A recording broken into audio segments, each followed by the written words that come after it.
दर्शक बंधु मु आपण मानकु आज भिडियो माध्यम एमिति गोटे फूल विषय रे कहिबा पई जाउची जहार सठिक व्यवहार द्वारा आपणक घरे होइताए धनर वर्षा।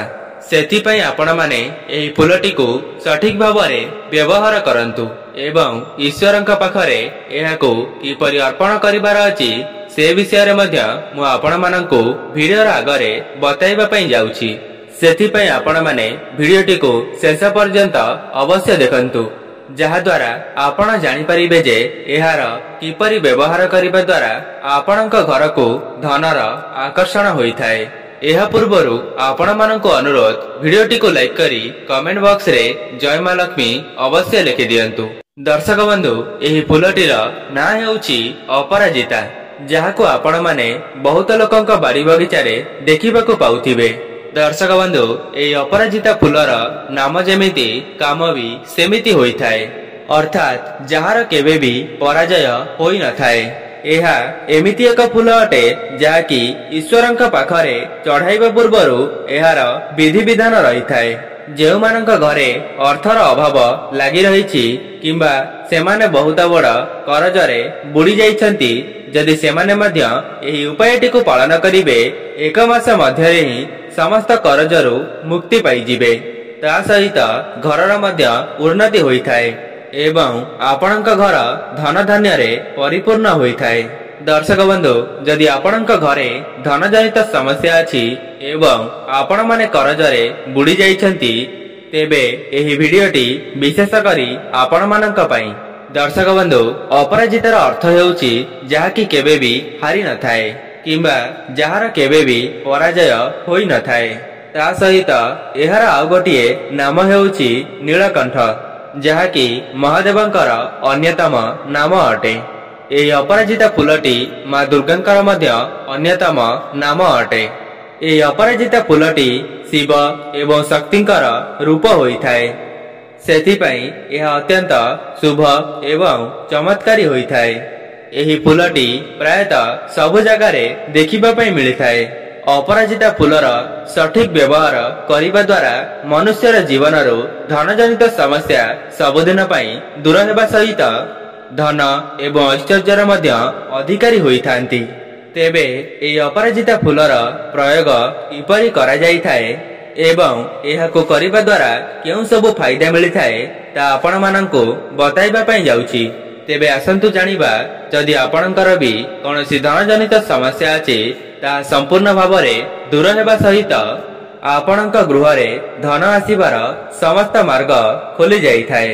दर्शक बंधु एहाको करिबा समय रे आपण माने ध्यान रखिबे जेपरि एही उपायटी को कले आपणकु केही देखु नथिबे किंबा आपण माने काहाको जणाउ नथिबे ता परे जाई आपण माने एहार सठिक लाभ फल पाई परिबे। दर्शक बंधु अपराजिता फूल को विष्णुकांता एवं विष्णुप्रिया बोली कुहा जाइथाए। एहा केवल शिव पार्वती किंबा गणेश कार्तिकंकर प्रिय न थाए।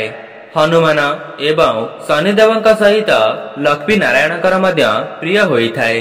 दर्शक बंधु प्रथम उपायटी हेउची जहाको आपण माने करिबा द्वारा एही फूलर चमत्कारी फायदा आपणक परिवार उपर रहिबो एवं आपणक परिवार उपरकू काहार भी कुनजर पड़िबो नाही। ता सहित आपणक परिवार रे बहुत उन्नति मध्य घटिबो। आपण माने शनिवार दिन राति रे सोइबा पूर्वरु गोटिए अपराजितार माळ प्रस्तुत करिवे एवं निज मुख्य द्वार सामने रे एहाको टांगी करी सोई पड़िबे। एमिति करिबा द्वारा आपणक घरो समस्त नकारात्मक शक्तिर नाश हेबा सहित सकारात्मक ऊर्जार संचार कराइथाए। द्वितीय उपायटी हेउची शनिवार दिन किंबा सोमवार दिन एही अपराजिता फूलर 4टी किंबा 5टी फूल को आपण माने कोनोसी पवित्र नदी रे भसाई दियंतु। आपण माने गोटिए कथार ध्यान रखिबे एही उपायटी को करिबा समय रे जेपरि आपण माने काहाको जणाइबे नाही किंबा आपणଙ୍କୁ केही देखिबो नाही। एमिति करिबा द्वारा आपणଙ୍କ जीवन रे जहा भी किछि धन जनित समस्या लागि रही थाए ता खूब कम समय रे दूर होई थाए। मां लक्ष्मी एवं नारायणकर विशेष कृपा आपणଙ୍କ परिवार उपरे बनी रही थाए। तीन नंबर उपायटी हेउची जेउमाने बेरोजगार थिले चाकरीर सन्धानरे निजर समय को अतिबाहित करुथिले सेमाने 11टी अपराजिता फूल को माँ लक्ष्मी एवं पार्वती को एका साथी रे अर्पण करंतु। एपरी करिबा द्वारा जेउमानकर चाकरीर अभिलाष थिला सेमानंको तांको मन मुताबक चाकरी मिलिबा सहित आपणकर धन जनित समस्या मध्य सबुदिन पई दूर होई जाई थाए। चतुर्थ उपायटी हेउची अपराजिता फूलटी श्रीकृष्ण शिव दुर्गा एवं शनिदेवंकर मध्य अत्यंत प्रिय होई थाए। आपण माने सोमवार दिन शिवंक निकटरे गोटी अपराजिता फूल को अर्पण कले आपणक जीवनरो समस्त कष्ट समस्या सबुदिन पई दूर होई जाई थाए। ता सहित आपणकर अधा अधूरा मनस्कामना मध्य सबुदिन पई पूर्ण होई जाई थाए। 5 नंबर उपायटी हेउची जदि आपण माने ठाकुरंक चढ़ा होइतिबा अपराजिता फूल को आपणक पर्स किंबा धन रखुतिबा स्थान रे रखि दियंती तेबे आपणकर अटकी रहितिबा कार्य सबुदिन पई सुरुखुरु रे चलिबा पई लागिबो। षष्ठ उपायटी हेउची आपण माने 7टी अपराजिता फूल को निजर मुंड चारि पाखे एपट सेपट बुलाई बही जाउथिबा पानी रे आपण माने सेई फूलटी को भसाई दियंतु जहा द्वारा आपण को नजर दोषरु मुक्ति मिली थाए। सप्तम उपायटी हेउची आपण माने अपराजितार चेर को जदि निज शरीर रे धारण करंती तेबे आपणकर शत्रु पीड़ा मध्य नाश होई जाई थाए। सेथिपई यथाशीघ्र आपण माने अपराजितार चेर को निज हाथ रे किंबा बेकरे डेउरिया करी धारण करंतु। एहाकु करिबा द्वारा आपणकर ही मंगल हेबो। अष्टम उपायटी हेउची 5टी मंगलवार दिन आपण माने दुर्गा मंदिर रे 108टी अपराजिता फूलर माला चढ़ाइबा द्वारा आपणकर जन्म जन्मांतरर गरीबी सबुदिन पई नाश होई जाई थाए। नवम उपायटी हेउची आपणक घरे जदि अपराजिता फूलर गछ को आनी लगांती तेबे आपणक घर को नकारात्मक शक्तिर प्रवेश होई परिबा नाही एवं सकारात्मक शक्तिर संचार हेबो।